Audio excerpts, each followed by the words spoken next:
ฝนตกแห้งเทื่อทำอิฐของปีมีหลายเส้นทางน้ำท่วมขังกระทันหัน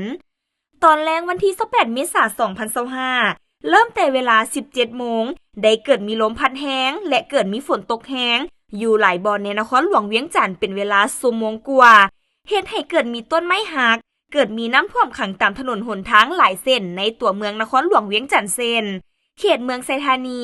มีเส้นทางคำหุงเส้นทางตลาดผ้าขาวเขตเมืองจันทบุรีเส้นทางสามแยกสายลมเส้นทางห้วยหงเขตเมืองไซเสถามีเส้นทางสำเคหาโศกน้อยเส้นทางสี่แยกท่านหลวงและเส้นทางอื่นๆบางเส้นทางท่วมสูงจนเฮ็ดให้รถใหญ่จักดับเปเพหลายคัน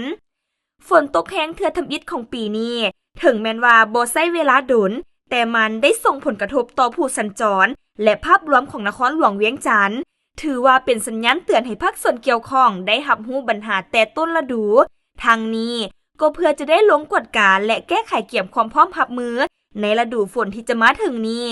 นอกนี้ประชาชนควรมีส่วนร่วมในการติดตามห้องระบายน้ำหน้าบ้านของตนและอนามัยเป็นประจำเพื่อรับประกันบ่ให้เกิดปัญหาน้ำท่วมขังขึ้นอีก